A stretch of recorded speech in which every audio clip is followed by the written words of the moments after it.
हाय। आज फिर एक नया वीडियो है और एक नया क्वेश्चन है और खूब ज़्यादा पूछा जाने वाला क्वेश्चन है। बहुत सामान्य प्रश्न है और सभी लोग पूछते हैं क्योंकि जब से कोविड हुआ है ना, जब से कोरोना वायरस का जो ये एक जनपदोध्वंस जिसको हम आयुर्वेद में कहते हैं और वैसे तो एपिडेमिक है, तो ये जब से हुआ है तब से लोगों को इन्फेक्शियस डिजीज़ के बारे में बड़ा उत्सुकता हो गई है और बहुत ज़्यादा सतर्क हो गए हैं कि अरे बीमारी फैलती है, बीमारी फैलती है, बीमारी फैलती है। तो मेरे पास भी ऐसे बहुत सारे प्रश्न जो हैं वो आते हैं, पेशेंट मुझसे पूछते हैं कि क्या फिस्टुला जो है वो एक से दूसरे को हो सकता है ना? क्या फिस्टुला एक से दूसरे को हो सकता है? क्या फिस्टुला छूने से फैल सकता है? ऐसा है क्या कि हमारे परिवार में किसी को फिस्टुला है और हम क्योंकि साथ में रह रहे हैं, तो ऐसा तो नहीं है कि परिवार में फिस्टुला एक व्यक्ति को है तो दूसरे को हो जाए, या हस्बैंड है को वाइफ को हो जाए, या वाइफ को है तो बच्चों को हो जाए, या बच्चे को है तो हस्बैंड को हो जाए, या मम्मी को हो जाए, या पापा को हो जाए, या घर में किसी और को हो जाए। तो क्या फिस्टुला जो है वो छूने से फैलता है ना? ऐसा है कि साथ में रह रहे हैं तो आपको भी हो जाएगा, आपको भी हो जाएगा। ऐसे जैसे कोरोना नहीं, कैसे जैसे आपने छींक दिया तो छींकने से जो है वो बीमारी एक से दूसरे पर ट्रांसफ़र हो सकती है। तो इस तरह का जो बात है ना, तो ये मैं आपको बता दूं, फिस्टुला में इस तरह की कंडीशन नहीं होती, क्योंकि देखो जो आपने देखा है कोरोना में वो एक वायरल प्रॉब्लम है, ठीक है ना, वो वायरस से होता है।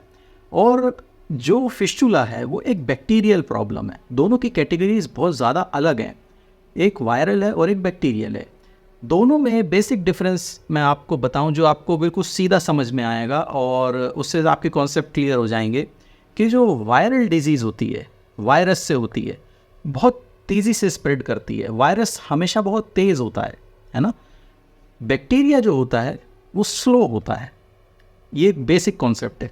बैक्टीरिया का जो इन्फेक्शन का जो गति है वो बहुत स्लो होती है, और इम्यूनिटी अगर आपकी अच्छी हो तो वो बैक्टीरिया से हमारा शरीर लड़ भी लेता है। वैसे वायरस से भी लड़ता है, लेकिन वायरस जो है मोर डेंजरस होता है देन आपके बैक्टीरिया, है ना? तो वायरस एक अलग प्रॉब्लम है और वो बहुत तेज़ी से फैलती है। जैसे कोरोना देखो पूरी दुनिया में फैल गया, उसको 6 महीने से कम के समय में वही वर्ल्ड में वो फैल गया। कोई बैक्टीरिया ऐसा नहीं है जो कि 2-4-5 महीने में पूरी दुनिया में बैक्टीरिया का इन्फेक्शन एकदम से फैल जाए, है ना? बैक्टीरिया स्लो काम करते हैं, उनका वर्किंग जो प्रोसेस है वो अलग है, वायरस का प्रोसेस अलग है, दोनों के स्ट्रक्चर्स अलग है। अब स्ट्रक्चर नहीं बताना चाह रहा मैं कि वायरस किस तरह से बना हुआ होता है, उसकी बॉडी कैसी होती है, बैक्टीरिया कैसे होता है, उसकी बॉडी कैसे होती है, दोनों में क्या अंतर है, वो तो पढ़ाई का सब्जेक्ट है। मतलब उससे आपको क्या लेना देना है, आपको तो बस ये जानना ज़रूरी है कि वायरस जो है वो बहुत तेज़ होता है और बैक्टीरिया जो है वो थोड़ा स्लो होता है, ठीक है? तो पहली बात तो ये हो गई कि एकदम ऐसे छूने से नहीं होता है वो। लेकिन ये है कि अगर घर में किसी को फिस्टुला है तो उसको एक्स्ट्रा प्रिकॉशन रखने पड़ेंगे।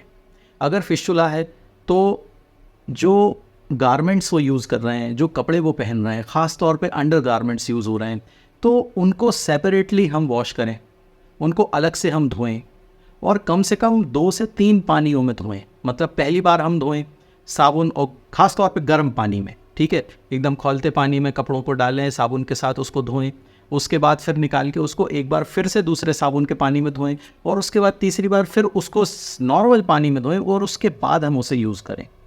तो ये कुछ प्रिकॉशंस है। जैसे आप घर में हैं तो घर में आप बेड है आपका, आप उसमें सोते हैं, तो मान लीजिए एक फिस्टुला का पेशेंट सो रहा है, तो चादर है, तकिया है, जो रज़ाई ओढ़ते हैं, कंबल ओढ़ते हैं, गद्दा है, इन चीज़ों को क्लीन होना बहुत ज़रूरी है, ठीक है?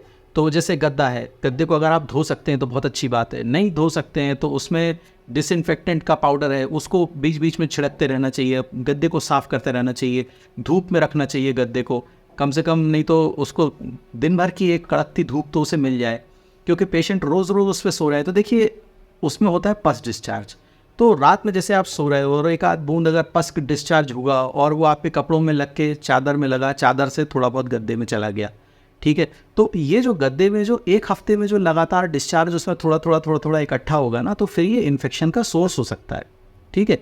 अब क्योंकि उस बेड पे बहुत सारे लोग सो रहे हैं, अलग अलग समय पे अलग अलग लोग सो रहे हैं, ठीक है? बच्चे भी सो रहे हैं, वाइफ भी सो रही है, या वाइफ को अगर फिस्टुला है तो हस्बैंड भी सो रहे हैं, बच्चे भी सो रहे हैं, बच्चे को अगर फिस्टुला है तो हस्बैंड वाइफ भी सो रहे हैं।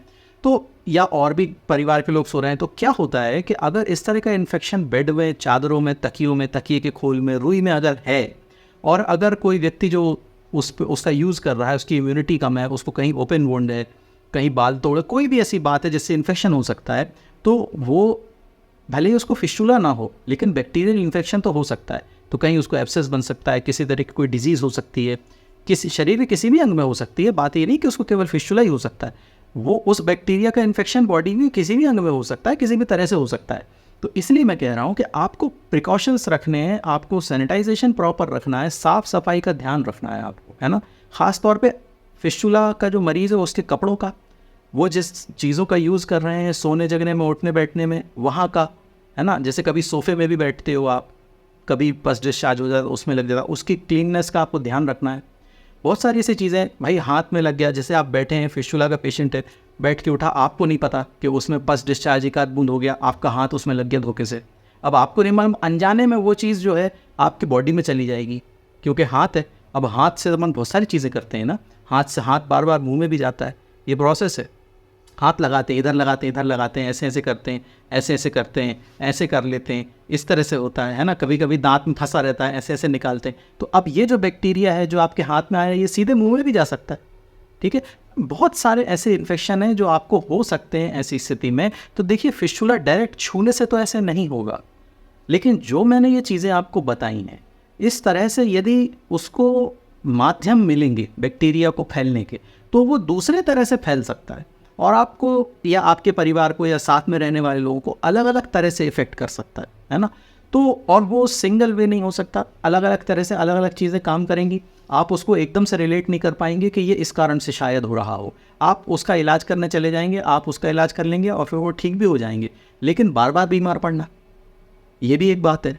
तो ये जानना ज़रूरी है कि अगर फिस्टुला का पेशेंट घर में है तो सबसे पहले उसको सिक्योर करना ज़रूरी है, फिर उसको क्लीन करना ज़रूरी है, उसके हाइजीन का बहुत ज़्यादा ध्यान रखना ज़रूरी है, ठीक है।